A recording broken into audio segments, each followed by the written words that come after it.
Good morning, everyone. I'm very pleased and honored to present the first culminating experience presentation of the Berklee Global Jazz Institute this semester. And I'm really glad that you're here with us today. And today we have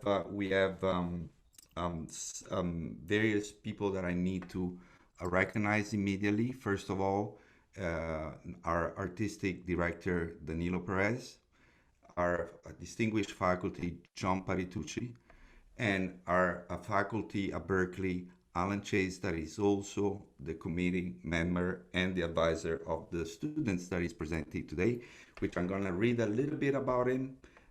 His impressionist piano colors, electronic poetry, and Asian Armenian reminiscence already allowed him to win two Downbeats Award as Berklee Global Jazz student. He's from Yerevan, Armenia, but he lives in Marseille, France, and his name is Yessai Karapetian. And Yessai is culminating his year at the Global Jazz Institute, class 2020. I want to make a note about this class. This is the class that has been greatly affected by the COVID, and so we need to have an extra note of incredibly gratitude for all of this class that's really has survived this incredible transition from being on campus online, and you will see from Yesai presentation how well they did that. I would like also to welcome, as part of this panel, Mr. Pierre de Batman, and thank you for being here, Pierre. And just before you start, the format for this presentation are that yes, I will present the music, and after the music, the panel will ask questions. But even if you're not the panel, you're welcome to listen and stay. But only the panel will ask questions to the student. Yesai, welcome to your final presentation, and good luck. Oh, thank you very much, Marco. Uh, so happy to see you all, guys, and thank you to all my friends that I see are connecting, and I'm very touched. Okay, so resonance as an act of resistance. Yeah, before I talk about it, let's start with some music first.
This first song was inspired by the diaries of Etty Hillesum, describing both her religious awakening and the persecutions of Jewish people in Amsterdam during the Nazi occupation.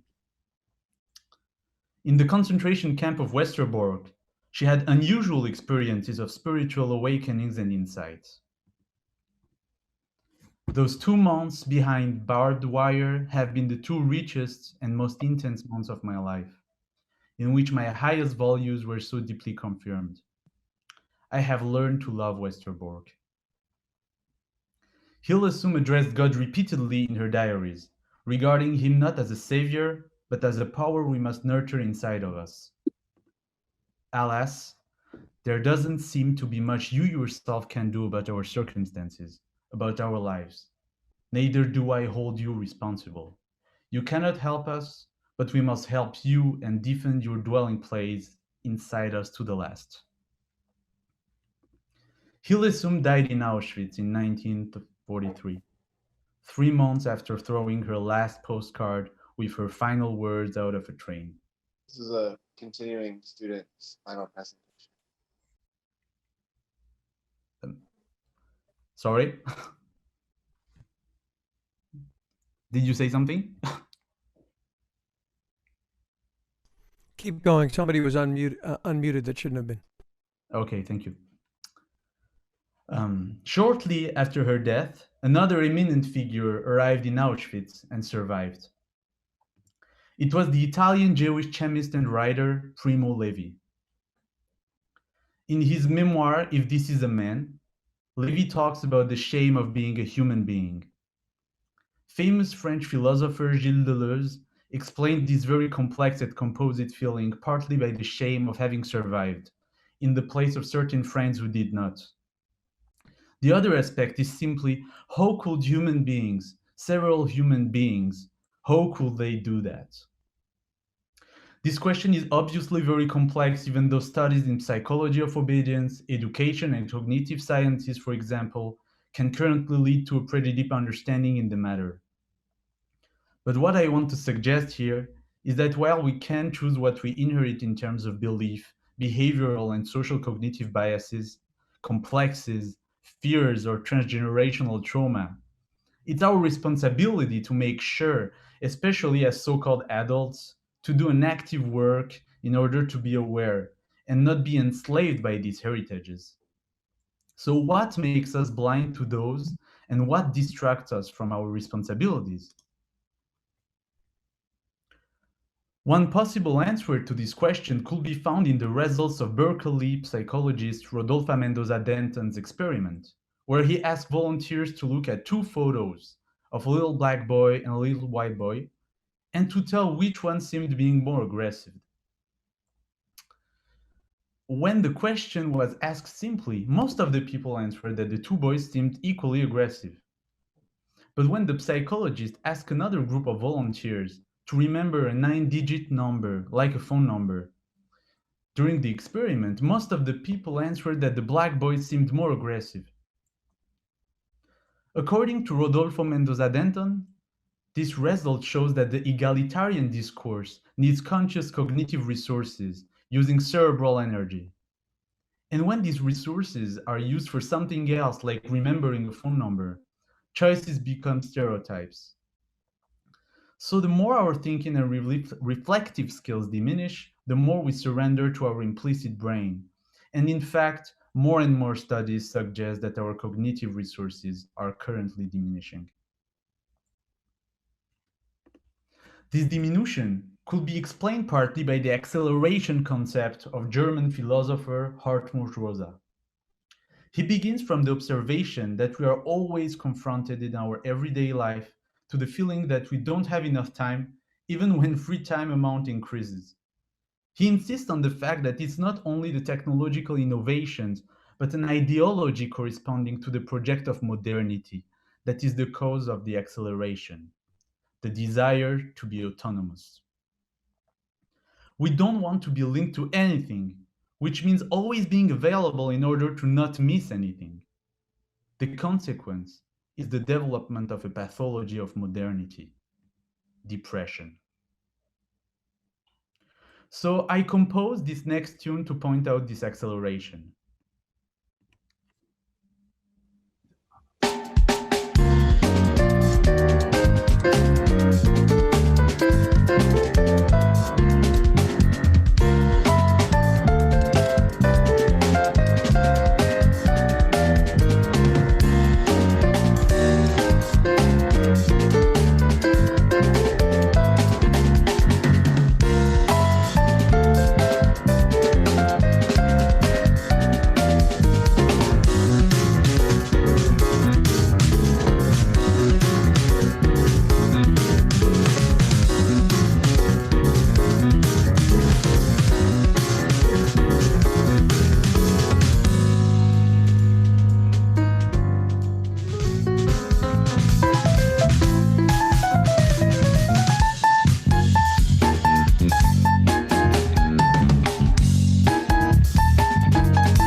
As a descendant of 1915 Armenian genocide survivor, I have inherited of transgenerational trauma. All Armenians do. I realize how much work I have to do in order to free myself from the traumas of my family and of my ancestors.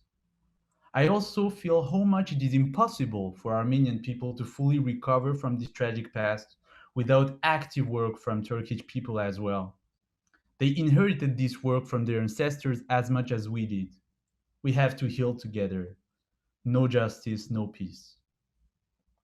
At the same time, even though I was born in Armenia, I grew up in France as part of a minority that slowly transitioned from being third-class citizens to enjoying white privilege during the 20th century. So in the case of the systemic, explicit and implicit racism endured by Black people around the world, I'm part of the problem. As a man, I'm part of the problem concerning gender inequities. As a human being living in this accelerated capitalist consumer society, I'm part of the problem concerning environmental justice. So I have work to do as a victim in some contexts and as a persecutor in other contexts. At a certain extent, we are all part of the problem and part of the solution at the same time. It's all about our capacity to fight this acceleration of society in order to use our cognitive resources consciously to think and act right. So this next song was composed in order to translate the schizophrenic feeling of juggling between these different positions.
Another concept of Rosa could be applied to fight against acceleration: resonance.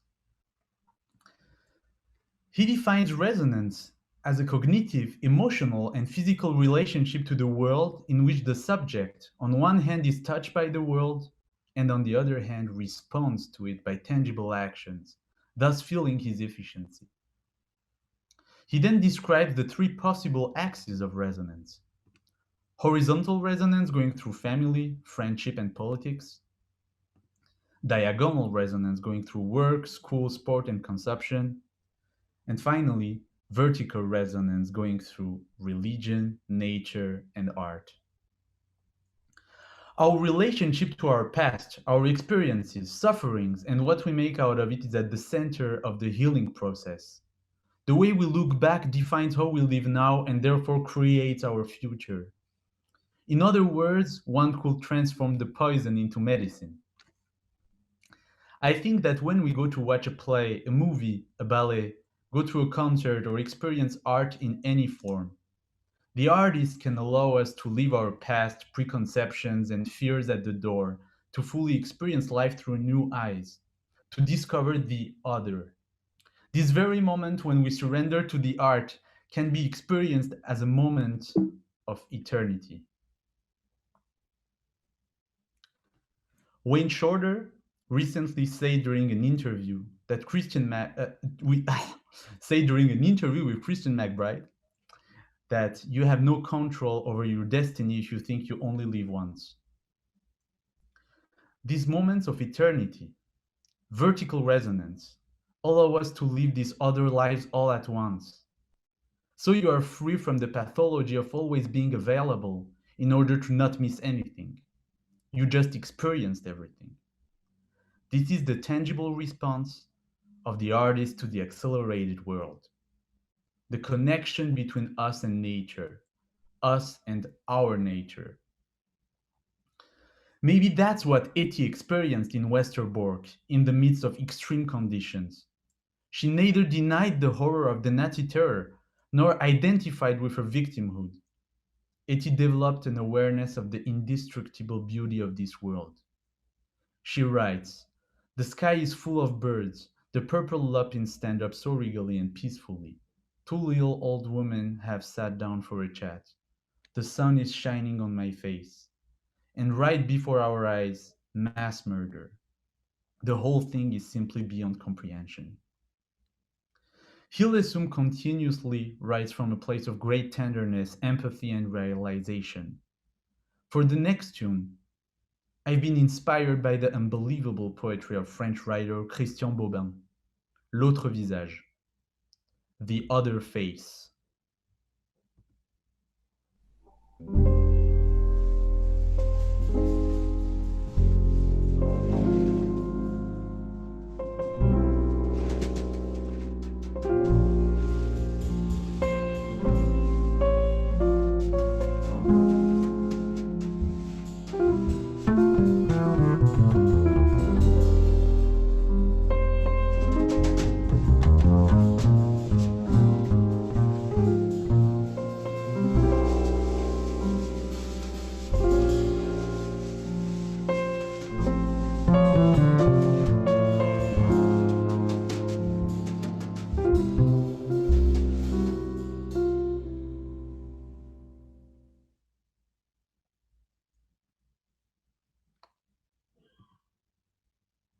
In line with the concept of vertical resonance, I would like to come back to Deleuze and the shame of being a human being.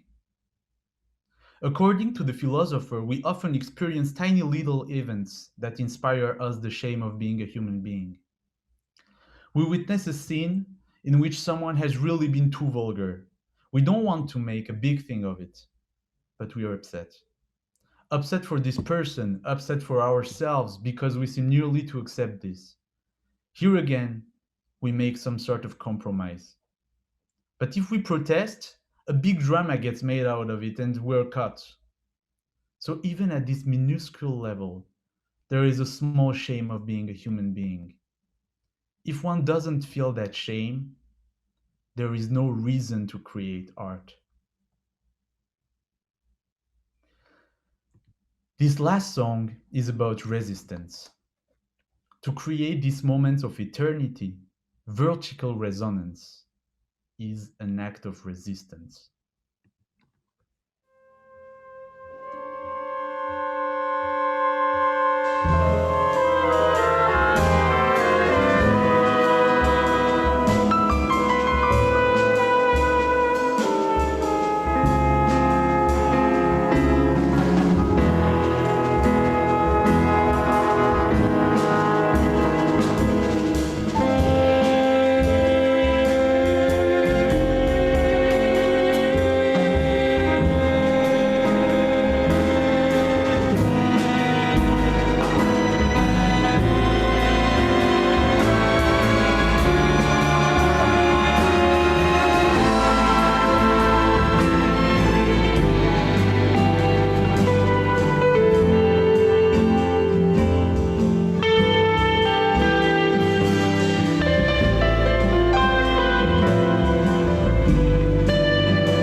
On my first day at the Global Jazz Institute, Danilo Perez told us that we were the real Avengers. Now I think that I understand better our crucial mission and thought it was worth sharing it with you. I would like to thank warmly my band, all the people that played last month at this day we took in a studio, and I thanking again Berklee and the BGGI to finance this session, and it was amazing, and I thought they did an amazing job, and like we almost recorded an album in one day and filmed it. So the video you saw. So I think, yeah, it was an amazing job from the band. So thank you so much, guys. Also, thank you to the technical crew who did, to me, I think, for rehearsal, video, and sound. It's absolutely amazing.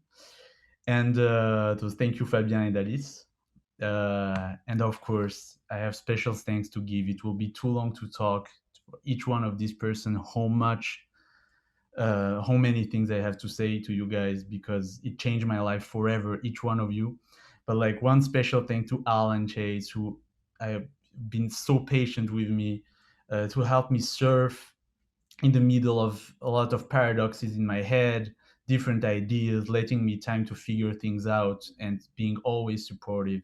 So thank you very much, Alan. Thank you, Marco and Danilo, for creating such an insane program that changed my life. Thank you to all the community, the amazing friends I met during this year, and all my teachers and mentor for your amazing knowledge and support and time. And finally, all my friends like Edwin, Quentin, Marc, Mathieu, who really helped me in the process of making this presentation. So thank you, guys. And here is a little bibliography if you want to check stuff out. And finally, thank you. Yeah, that's it. I'm done. Bravo, Yessai. Fantastic presentation. On peut aller chercher Camille, Congratulations. elle a goûté, elle a dormi. Congratulations. Okay, now we're gonna move on the second part of your presentation, where the member of your committee as well as the faculty will ask you questions. And before we start, I would like also, I see we have Maestro Giolovano. Thank you for being with us, Joe, and it's always an honor every time we see you. Joe is part of the faculty at Berklee Global Jazz Institute, and it doesn't need presentation. Everybody knows Lovano. And I also see Maestro Bruno Roberts. Thank you for joining us and being part of this panel. Um, I would think, Alan, since you're Yessai advisor, would you start with any comment or question for Yessai? Yes, first of all, I just want to thank you for that presentation. It is very inspiring and moving, and I've seen it now several times in slightly different incarnations, and I feel the same every time I see it. I learn something, and I reflect on my role in society as an artist.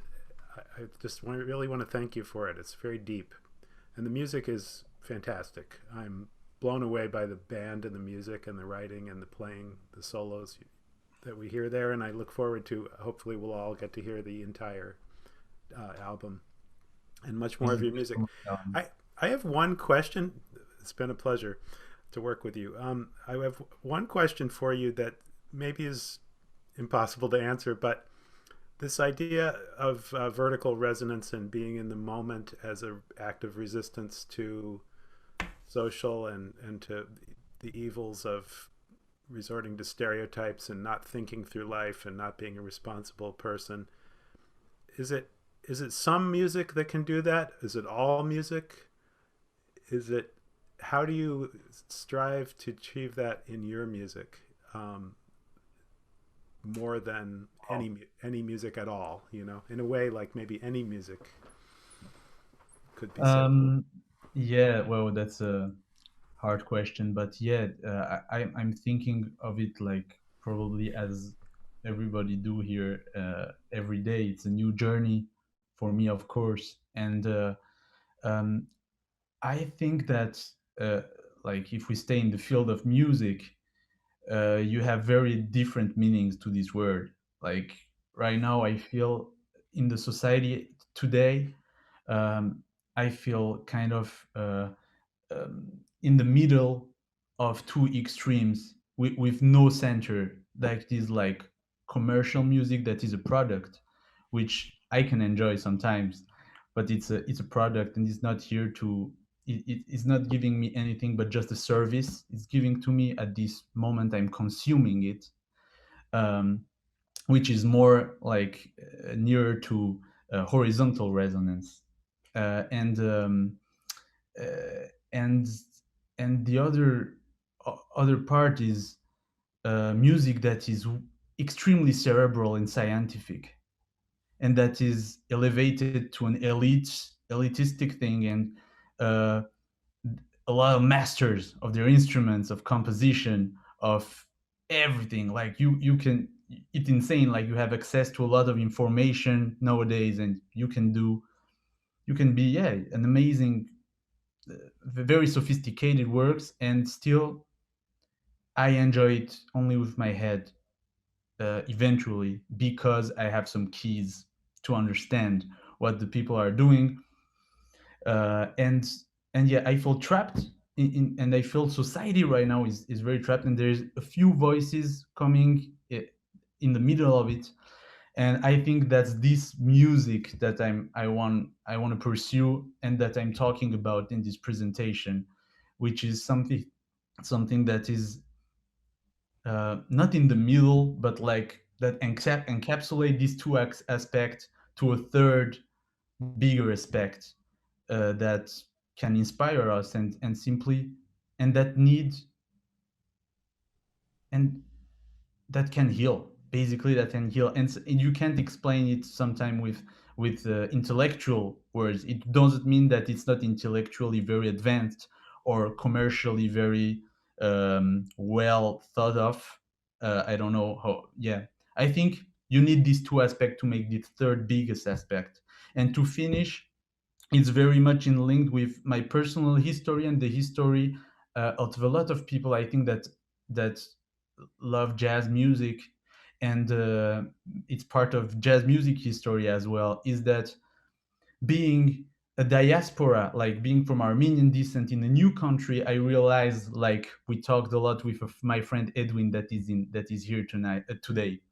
It's the morning in Boston, actually. So that is here about creolization, which is like being Creole, like the fact that you come from some place and you arrive in another place, and then both culture doesn't create like it creates a third bigger culture, something else, a new element. Like being Armenian in France or somewhere else in the world is not like being French or Armenian. It's like something else. And I don't want to talk for others, but sometimes I resonate with African American for that kind of thing. Of course, there's a lot of other things, sufferings, complex history, traumas. Of course, we can share everything, but some stuff like that, and I see a lot of people in global jazz in that case. So yeah, maybe I talk too much. Sorry. Yeah. Thank you very much. No, good thoughts. Don't worry, Yessai, this is your moment to talk, so don't be shy. Anybody else in the panel would like to go next? I have a question for you while everybody's formulating their own is, I feel, this complexity between cerebral and emotional, and I do feel your music is very complex, but it's very, very emotional at the same time. I really feel it like very internally. I was wondering, you created this music, most of this music, I assume, during this year, which has been a very special year, a very challenging year. How much, this whole transition, this whole, pandemic problem we have, our experiences still, has impacted the development of your project and specifically your composition and the feeling in it?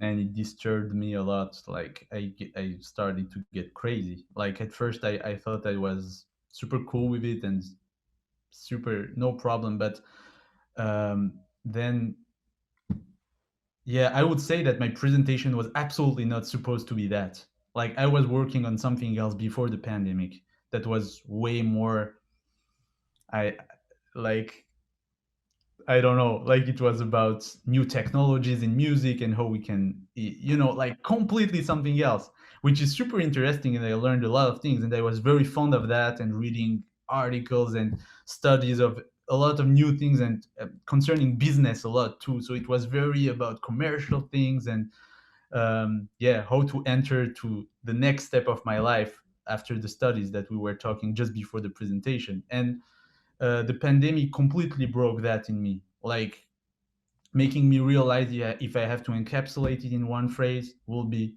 man, if your intentions are pure and you focus on your purpose and what you're really here to do, money and whatever you need to keep going will be here, will be here on the way. You just need to really do the work and be honest and not and fight your dark side and the fears you have. So, and this created at first and actually until now, but I suppose I have to live with it and to develop in this. But that's the paradoxes that occurred in my head. They started to really be strong at the pandemic period, which was the case before. Like, me, I'm always like that. But during the pandemic, it was worse. And almost I started to have physical reactions to that. And that was hard. Um, and for the music, I have no idea how it impacted exactly the music that I do. But I noticed, like, I didn't think of it. I thought about my philosophy and what I want to do and try to formulate it. But what I start to see in my way of playing was I measure I value a lot more. I mean, it's my priority almost in life right now, not only in music, to connect what I play to give to it need to have to make sense. I don't know how to say it, like to be connected with everything, the body, the dance, the society, the culture, what we eat, the smells there is around us, the language we speak, the relationship we have. And that's an answer to some of the things I said earlier about the disconnection of the cerebral thing and or the commercial thing, which is very cold too. So yeah, so it's my priority right now, and I suppose that it brought me closer to jazz music even more than it was before. Like I never listened as much to Wynton Kelly, for example, or Wes Montgomery or Hank Jones all day than before, and I felt that the pandemic brought me there. Thank you, Yessai. Thank you. John. I want to thank you, Yessai, for a lot of things about this, but the transparency of your soul and the connection that you're establishing, those three things, resonance, are deep spiritual, and that continuum, that trinity that you laid out there, I've heard it talked about by many philosophers and preachers, the idea of horizontal, vertical, and that other in between resonance, the diagonal. That's something that I've heard people who have spent their whole lives trying to explain how we're living on this plane talk about this thing. So it's interesting that you not only brought it up again, but through your lens with your music. And also I want to really applaud you that you used what you had at your disposal. I mean, and by the way, your brother plays great bass. Wow. You used your family, your friends. I could tell those are people that you know a long time. It sounded like there was a bond there. There was what we're trying to talk about all the time in Global, about the community being strong, then the art can rise. Without the community, the art doesn't go up. So I appreciate that you fleshed that out for us. And also that you dealt with the technical limitations. I noticed you had an acoustic upright piano there. Yeah. And you got a great sound out of it. You didn't let any kind of impediment that the pandemic was throwing at you. You know, some people would have said, "Oh man, I didn't have a grand piano." I didn't, you know. You were trying to stay on the spiritual track. You were trying to be vulnerable, and I feel like, man, that really touched me. And the only thing I would ask is, I wish, because some of us don't speak French, that you had put the names of everybody that you quoted like more clearly in the written material. That would help me, because I might want to go read some of that. You're doing a great job of juggling. I mean, you're a trilingual, at least that I know of, person. Yeah. So you're juggling all that. But for me, some of the French authors and stuff, I would have loved to just seen that in print so that I could go discover it later. Oh yeah. Okay. Thank you. Thank you. And also Etty, I saw her name once, but absolutely. Yeah. No, it's beautiful, and I even like the font you chose for the. So more of that would be great. I just want to commend you on your path, because I think you approached this rather deeply, and the fact that you were vulnerable and shared your own heritage, and the things that are connected to that, and the experience of being an immigrant but being in a war-torn situation, all those things, connecting it with the music, it was powerful. Thank you. Man, thank you so much. Thank you, John. I'm so touched, and just want to say to you, react on one thing, and just tell you thank you again for being here. I know you weren't supposed to be here, and it's a very amazing surprise for me. So thank you, and I'm super glad you like the playing of my brother on bass. We listen to you all day since we are teenage, and the other thing is just about the community thing. I know these people for a long time, and I was having issues being not issues, but it's hard to be a leader. It's super hard to lead a band. Like, I'm learning so much things right now, and the global jazz experience for me, with Danilo especially, I have to say, but seeing you guys also coming here, it was crucial and totally changed everything in that regard for me. And it was crucial, and I think that now I'm learning a lot and more vulnerable, but better at being a leader than before. Crucially, not because, but I don't have the right word, but like because of global jazz, it changed my life. So thank you guys, thank you Danilo, thank you all of you. A quick question regarding the comment that John made about the names. Are those names in your bibliography? I hope. Yeah, it So, is. It is. okay, all right. So we could look at the bibliography if we're Perfect. okay. Wonderful, wonderful. Yeah. Pierre, go ahead. Yeah, sure. Thank you very much. The first feeling I have is real gratitude. Yes, we've worked together for so many years. It was almost an ongoing thing. Like you gave us a lot also as well, and we hope. Well, anyway, that's and gratitude to of course to Berklee who which allowed you to present this amazing work. I think what I was really moved by is the fact that you insisted by you insisted on both the paradoxes of modernity as it's obviously we seek for autonomy, whereas there's a risk for depression.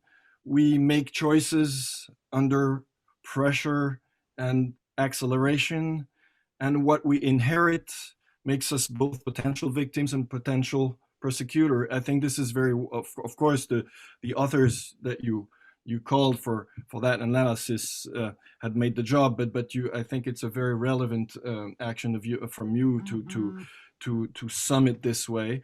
And the very subtlety of your work also shows the fact that the way we have to face that also triggers some kind of paradox. I mean, the fact of thinking and acting right also triggers the paradox between resistance and resonance, and acceptation and and shame, as you showed it very accurately. And I think it's a very deep a very deep statement.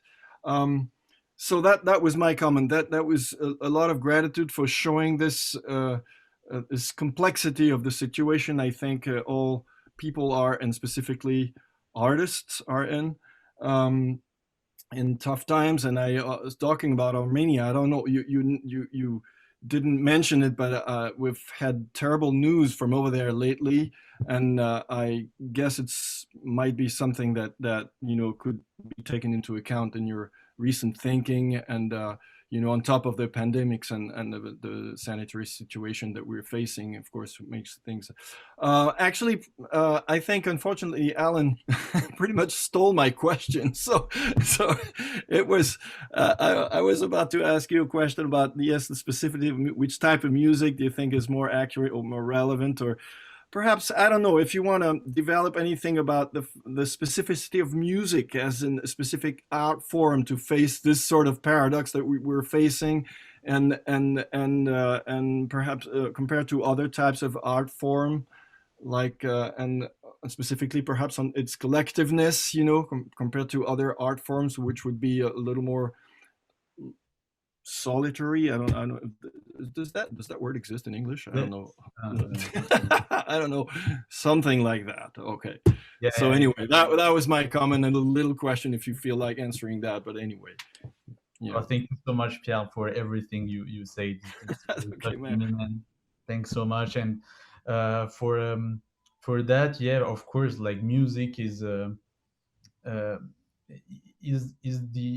art form that may be the more abstract, because it's physical, but we can see it, and yeah, we experience it more than we can like touch, or like it's not material.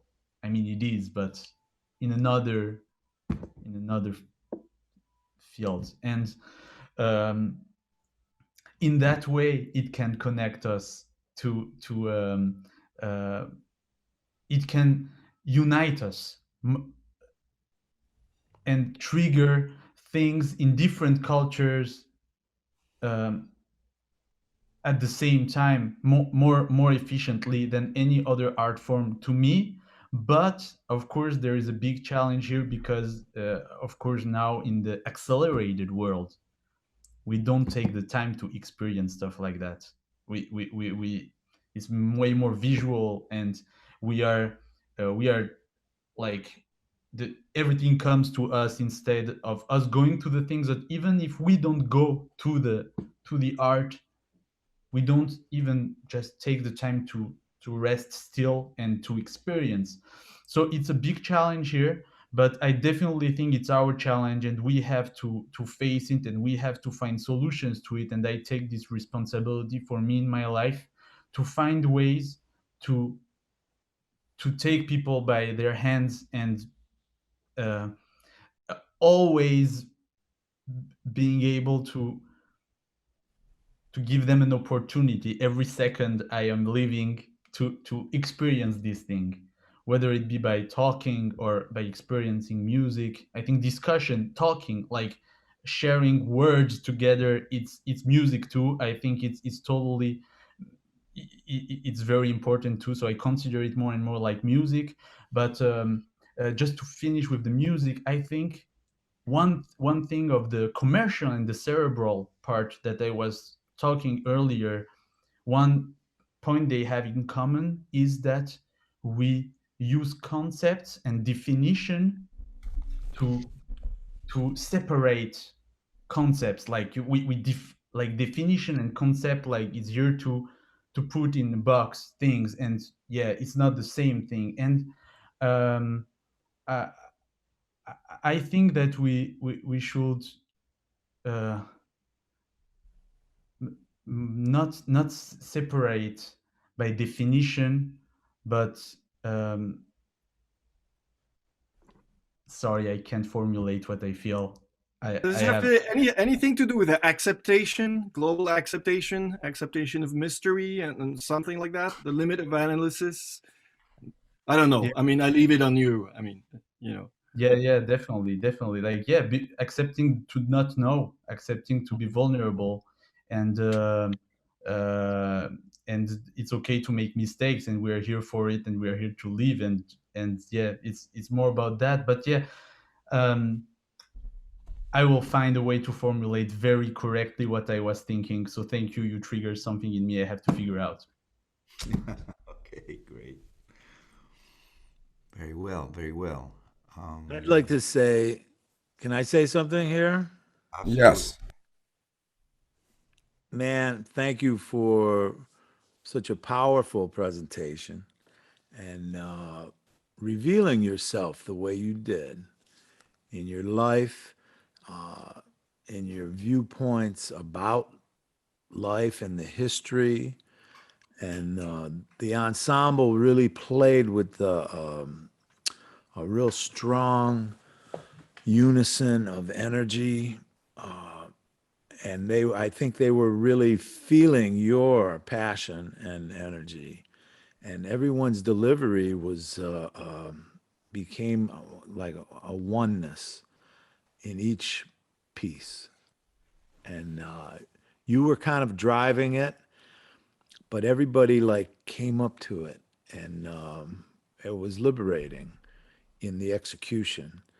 And I think like you were your pieces, and you know this moment of now we're in, kind of fueled the way everybody played together. And it was like you were trying to break out, to break through this pandemic into some other space, you know.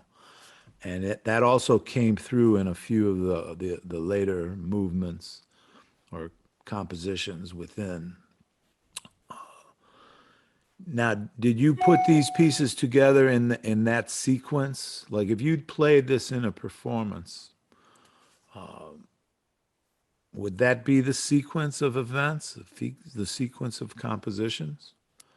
You know, because if you put them in different orders, it changes the whole Yeah. flow and energy and the way everybody would interpret the music. You know. Also, Yeah. your explanations between each tunes was really great. Yeah, thank you, thank you.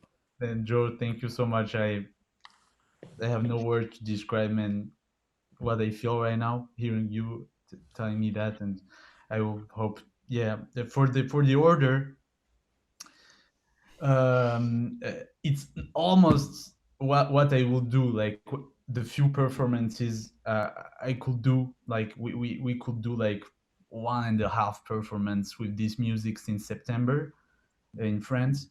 Um, I almost did this order. There is other tunes as well that come in between, and for sure I start for now. For sure, I start with the same tune and I end with the same tune, which is in the quintet format instead of being an orchestral arrangement.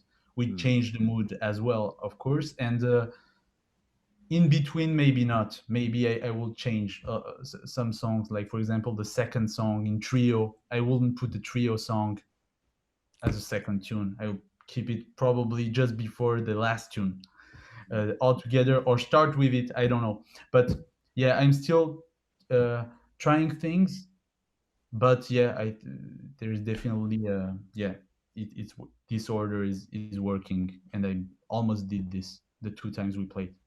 Mm, mm. Did you Yeah. have any plan for this specific plan for this band? Of Yeah, what's I'm very chapter 2 for you?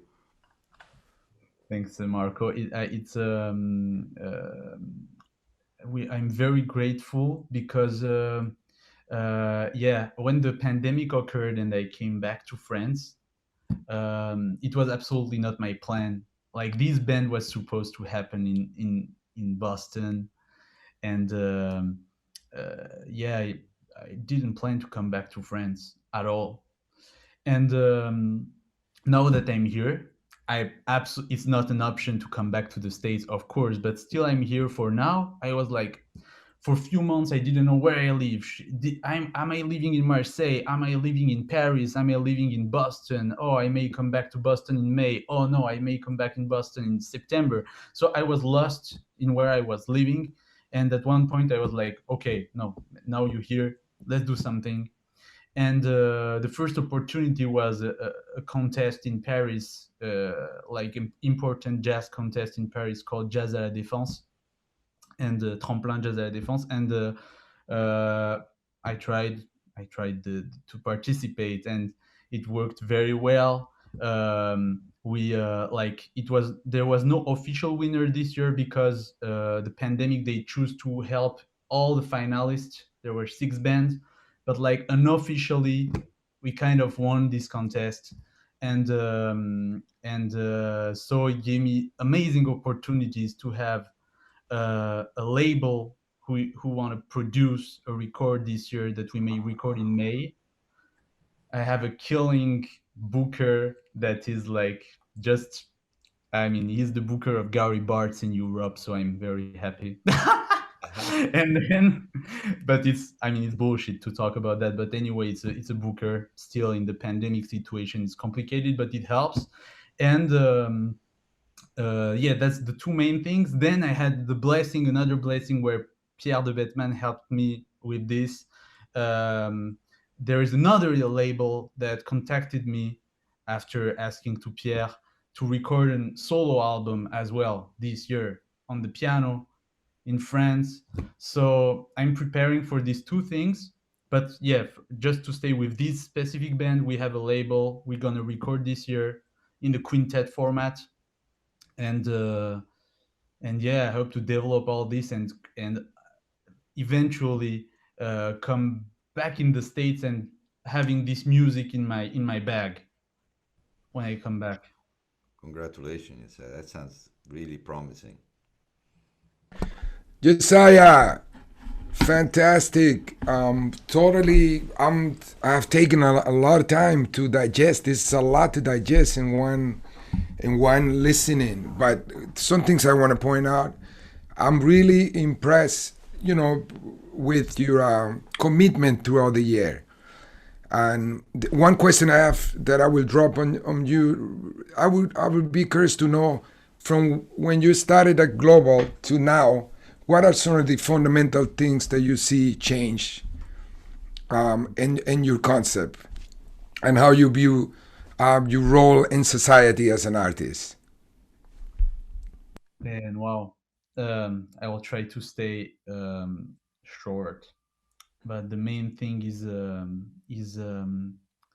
about stopping judging myself and others, and still being very ambitious and um, uh, yeah, ambitious, but with a lot of empathy, which was something that I was either on one extreme or the other, or it was total empathy and I was obliged to kind of give up on my ambition sometime, or it was pure ambition and I was super harsh with people, and it was either you can take it or you can't take it. But at the same time, I was supposed to be, I was harming myself a lot doing that, and sometimes it was blocking me in my development. So it was that the first thing, to be able to to to be more to erase myself from the bandstand. That's the thing. Like I realized that when I was a side person, I play better and more supportive of the music than when I was a leader.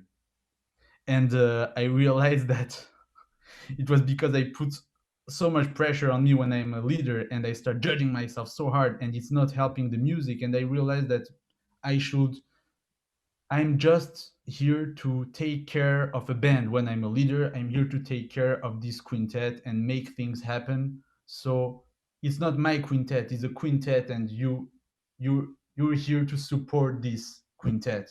And this change of mentality and listening a lot more to what other people play, what it means for them, and letting them the space, total space, to surprise me, or to do whatever they think is right. And it's not the right way to put things together, but I think you saw me evolve and you see what I mean. I have a long way to go, I know, but it's a start.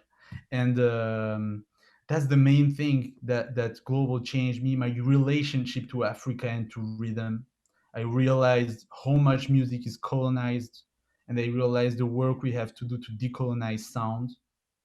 And it's part of what I'm trying to do with this band, even if to me it's not visible yet. You can't hear that yet, but it's coming. And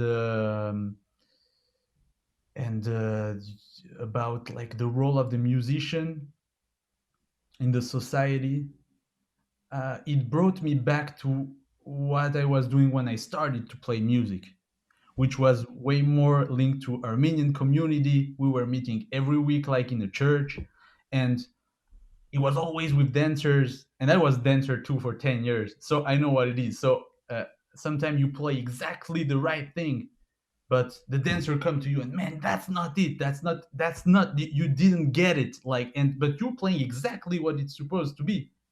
And um, and I was never thinking of, did I play good? Did I play bad? I was just serving the community.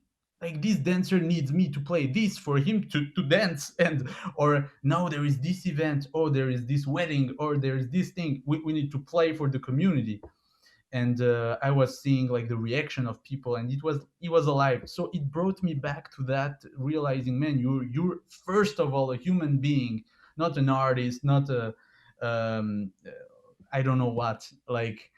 And it connected me again to like just the root: be a human being, be a good human being, the best version of yourself in every aspect of your life, and your music will just be testify of it, and try to serve the community.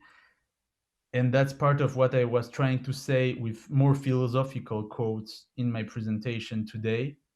And that was something I was disconnected from when I came to the Global Jazz Institute. At first I was in this very disconnected parallel world of music that can exist alone in your head, and I reconnected. I got to tell you from my side, it's being an honor and feel gratitude that you chosen and trust us to be a mentors in your life in this part of your development. It's been truly an honor to work with you. See you resonate in so many different topics throughout the year, and you have been very open and transparent, because I feel that for some reason, when I hear this, I'm hearing your journey in terms of there's a component of psychology in this presentation that is so the existential questions. What are we doing here? What is the mystery, as John pointed out in his comment, and a lot of you did. But I do resonate very much with Pierre in terms of the gratitude that we're feeling right now for this kind of project. So that's the incredible power that this presentation had for me. It's like I'm here trying to respond to something you put out there, and I don't have any cliches in my head to go to. As human beings, we always come to places we have been to try to give an opinion, but the way you present it is so personal, and it's expanding my brain and everything, and I love it. It's just like I'm trying to find. As I love the presentation, I enjoy hearing you also the way you pace it. The details of the colors of the everything you use in your presentation, is so beautiful, and the playing, man, the playing is killing. You better take it easy, man, and that piano. You know, this is not cool. Oh, come on. Yeah, so the only couple of things, I'm just gonna throw up some questions I have also, since you dropped something on me to have a lot of questions. I have a couple of questions. One for you is like, I almost reacted a little debative about the shame of being a human being. That's what makes the power to create art. I do have a philosophical resonance to that because of where I come from this folkloric environment of the music. And music is not what it means to us in a school or in this society. It's not a point of reference to be creating art with this idea of judging or criticizing. This is more of the Western mentality on it. My dad would disagree. That's something I like to go into in the future with you more, and because there are different takes about them. And there's one quote I read the other day that applies so beautiful to this. You know, I would have almost I will bring the word compassion into the project, because there's a lot of compassion into what you're doing, and I didn't see that word. That word resonates for me with this project. And the other thing I would say, I would like to end that what you are bringing to the table reminds me of this president of Liberia. She said, "If your dreams do not scare you, they are not big enough." Wow. The size of your dreams must always exceed your current capacity to achieve them. That's what we're talking about. So this, when I saw this project, that's what I was thinking. I want to change that word of shame for embarrassment. Maybe embarrassment, but it was a word used in the 17th century to say that something was messed up, you know. But you are bringing something new here, and I just think it's almost that you are pointing also question at these people writing the books. You know, there's a debate here that is beautiful about it, and I love it. I just want to tell you, my gratitude, my honor is being a privilege to work with you at this level of closeness, and part of the global family. Love what you're doing, love your playing, and welcome to the galaxy that we're living on. Man, thank you so much. Thank you so much. I just need to react, man. You trigger so much things. But 2 points. First, the president of Liberia you're talking about, if I'm not mistaken, is a former soccer player called George Weah. Oh, this is Ellen Johnson Sirleaf, the author. Yeah. Okay, my bad. I was just wanting to point out that I talk a lot about soccer when leading my band. It was just like so you must be sad about Maradona then. Man, What's that? it was horrible. It's an artist, but anyway. But concerning the shame thing, thank you so much for pointing this out. I think I take this comment you did as a part, I would like as a amazing contribution to my presentation, and I thank you for that, because that's true that it's a very Western way of seeing things, and Deleuze is brilliant philosopher. But on this, I agree that there is a debate to have, and whether he is brilliant or not, it's an old quote, and maybe we should reconsider it. And also, I want to point out the fact that I'm struggling right now, and that's part of the things that give me the big will to travel a lot whenever it's possible, is that whether I want it or not, and even if French culture and European culture is wonderful, um, yeah, it's our culture, and it's the way to see it, and there is a history, and there's things that make you think that way or see things in a certain way. And coming to America and being around people like you gave me another perspective, like not intellectually, which I it's possible to have it intellectually everywhere in the world, but to actually experience it. And what you were telling just now about the fact that I talked about the shame of being a human being, that's true. And I'm definitely looking forward to to talk about that with you, and I hope there will be a development with you on this subject if we ever get the chance. So thanks. I just want to encourage you about that too, because what Danilo just touched on and opened the door to is the word grace. So shame is a thing about being human. We're flawed. We're not perfect. So sometimes I think maybe a way that can help us look at shame is that doesn't make us irredeemable. Just means that we're human and we have flaws. But grace and compassion applied to that is where the hope comes. Wow. So I just want to encourage, because I hear so much grace and compassion in you, and Danilo too. We talk about this a lot. We experienced a lot of this in community with Wayne and Brian too. Just that we're all flawed, but it doesn't mean we're irredeemable. You see.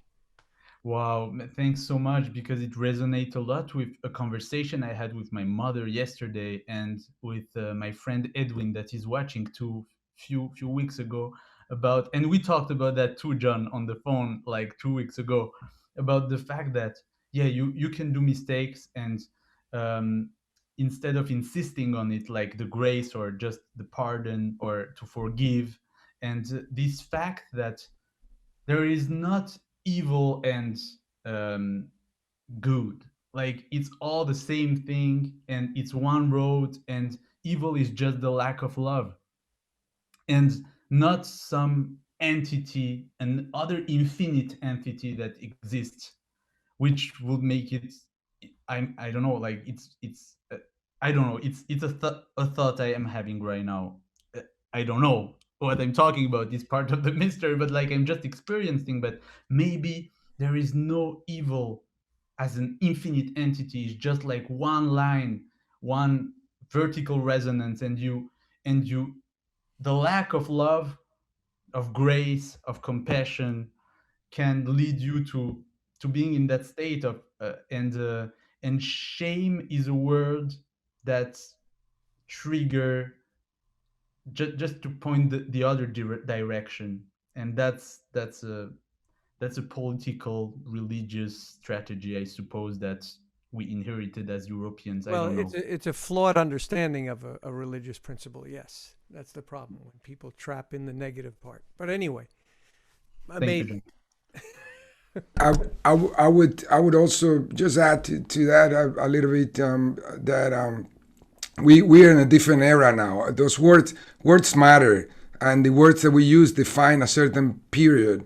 So I think we are in a reparation area now.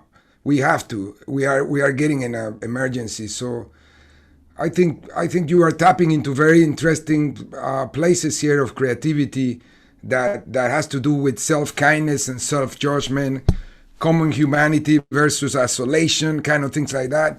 Mindfulness versus over-identification. We are stuck in trying to identify a lot of things, but you are bringing this a lot of questions to the table, and I think that's so exciting. It's beautiful, really, really good. Thank you very much for this opportunity. That's it for me. Thank you so much, everybody. Well, thank you, Danilo. This concludes our presentation. Yessai, congratulations and good luck with all your future project.